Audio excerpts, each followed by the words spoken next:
नमस्कार दोस्तों। क्या आपने कभी सोचा है कि मानव जीवन का अस्तित्व क्या है?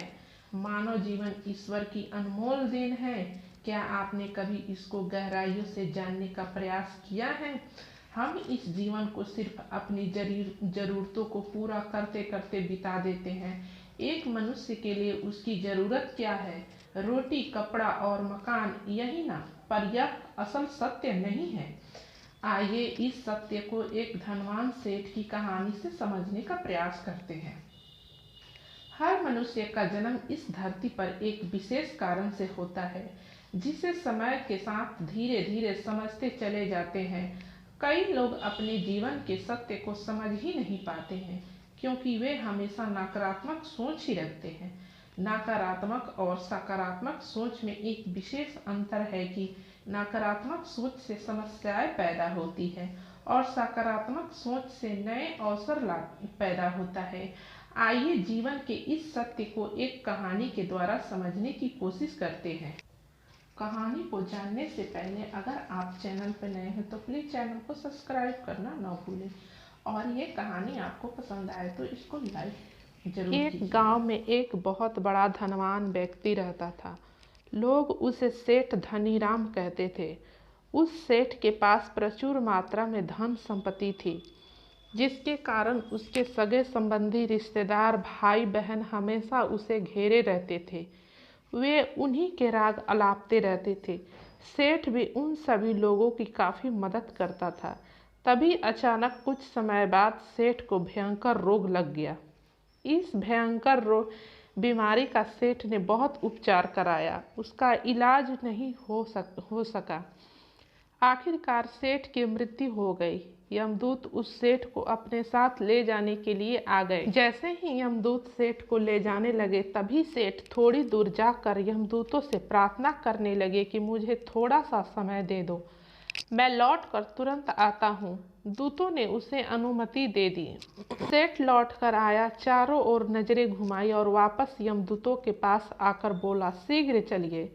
यमदूत उसे इस प्रकार अपने साथ चलने के लिए तैयार देखकर चकित रह गए और सेठ से इसका कारण पूछा।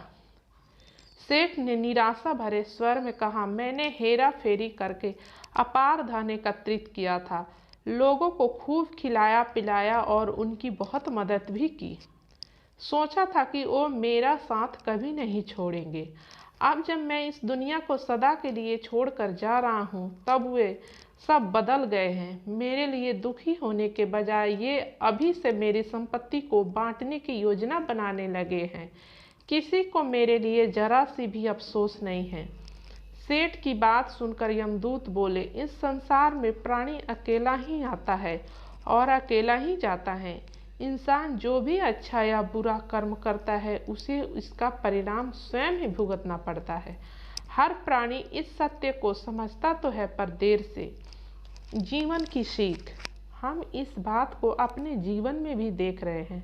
लोग जीवन के सत्य को भूलकर मानव द्वारा बनाए गए जाल जैसे लालच, रुपये, पैसा, बुराई आदि तले दब गए हैं।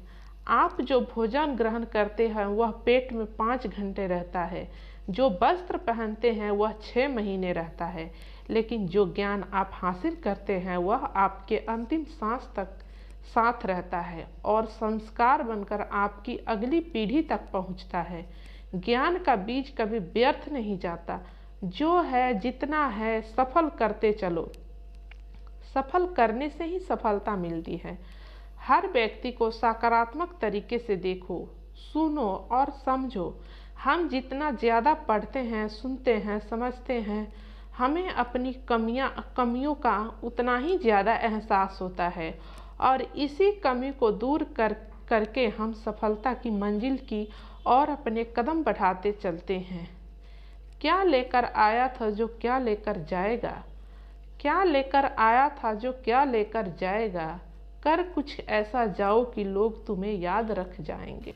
उम्मीद करती हूँ कि सेठ और यमराज के इस कहानी से आप सबको भी अपने जीवन के उद्देश्य का पता चल गया होगा कि हमारा ये मनुष्य जन्म किस लिए हुआ है। तो अगर कहानी पसंद आए तो लाइक का एक बटन प्रेस करना ना भूलिएगा और चैनल पर नए हो तो प्लीज़ चैनल को सब्सक्राइब कर दीजिएगा, क्योंकि मैं ऐसे ही मोटिवेशनल कहानियाँ इस चैनल पर लेके आती रहती हूँ। यहाँ तक वीडियो देखने के लिए धन्यवाद। मिलते हैं किसी दूसरे वीडियो में। Thanks for watching.